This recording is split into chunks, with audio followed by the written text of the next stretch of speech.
This is my Unit 4 blog. After the North won the Civil War, the era afterwards was one of graft and disillusionment. In politics and economics especially, politicians and robber barons filled the place with scandal and corruption.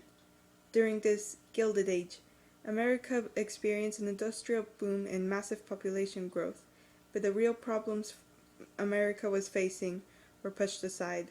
The string of presidents known as the Forgettable Presidents starts with Republican Ulysses S. Grant, elected in 1868, who was a popular war hero but a completely inept politician.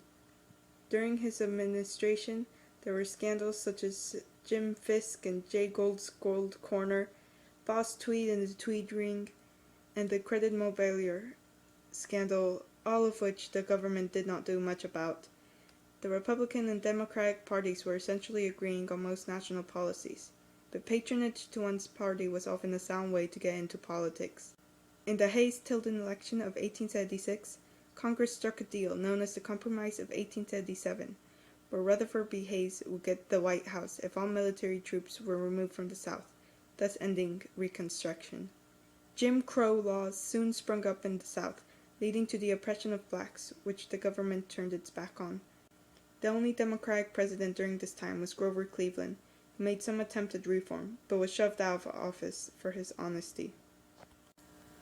In 1869, the Union Pacific Railroad and the Central Pacific Railroad met at Ogden, Utah, forming the first transcontinental railroad in the country. 4 other transcontinental railroads were completed before the century's end. The growth of the railroad created an enormous market for both raw material and manufactured goods. The railroads were the makers of millionaires, and a new aristocracy soon sprang up in Wall Street. Promoters of these steel roads bribed judges and legislators, employed lobbyists, and even elected people to office. They exercised more direct control over the people than the president. It wasn't until 1887 that the first step toward controlling these railroad giants was taken with the Interstate Commerce Act.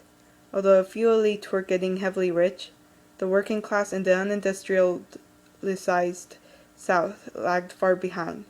Workers in the North organized themselves into unions such as the Knights of Labor and the American Federation of Labor. But no major reforms for workers appeared during this era. America experienced huge urban growth in the post-Civil War decades.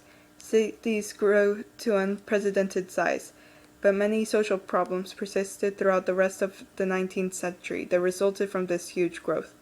In the 1880s, thousands of new immigrants came from Eastern and Southern Europe and were often met with fierce opposition from nativists in America.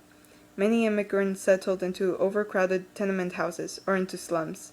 A new age of consumerism grew with the rise of department stores and catalogs, but at the same time, trash disposal became a huge issue as people became less resourceful. Religion had to adapt to the social and cultural changes, especially when Darwin introduced his theory of evolution. American education also grew significantly, especially at secondary and graduate levels.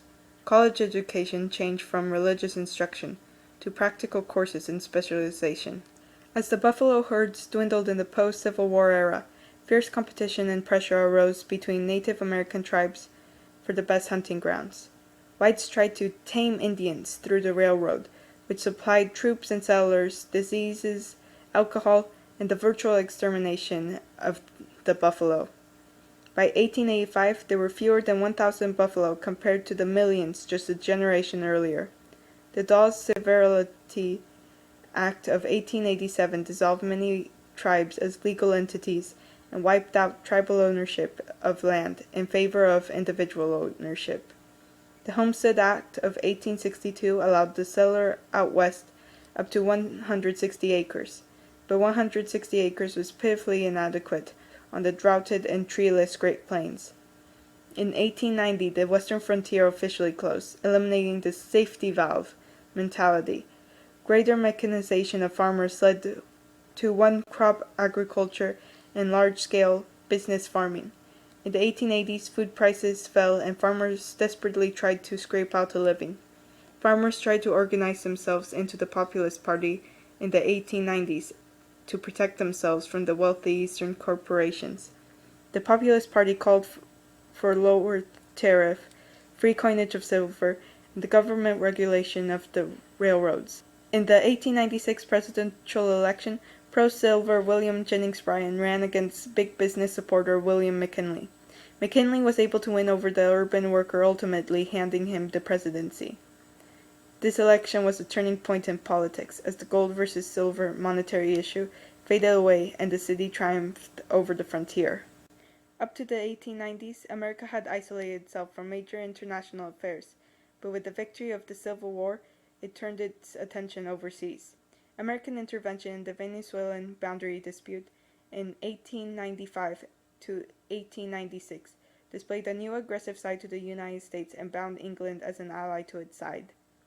In 1893, America almost annexed Hawaii, but was temporarily put on hold by President Cleveland. The splendid little Spanish-American War proved America's growing power after it quickly dominated over and crushed the Spanish forces in Cuba. America then turned imperialistic and secured Guam, Puerto Rico, and the Philippines for itself as a result of the war, showing a huge change in foreign policy compared to just a century later. Theodore Roosevelt gained much fame after fighting in the Rough Riders Regiment of the war, and was placed on the presidential ticket as McKinley's vice president in 1900. 6 months into McKinley's second term, he was shot and Roosevelt became president. Unlike the forgettable presidents before him, Roosevelt believed that the president should lead boldly. The gentleman's agreement with Japan, the beginning of construction on the Panama Canal, and the Roosevelt corollary to the Monroe Doctrine are all works of his administration.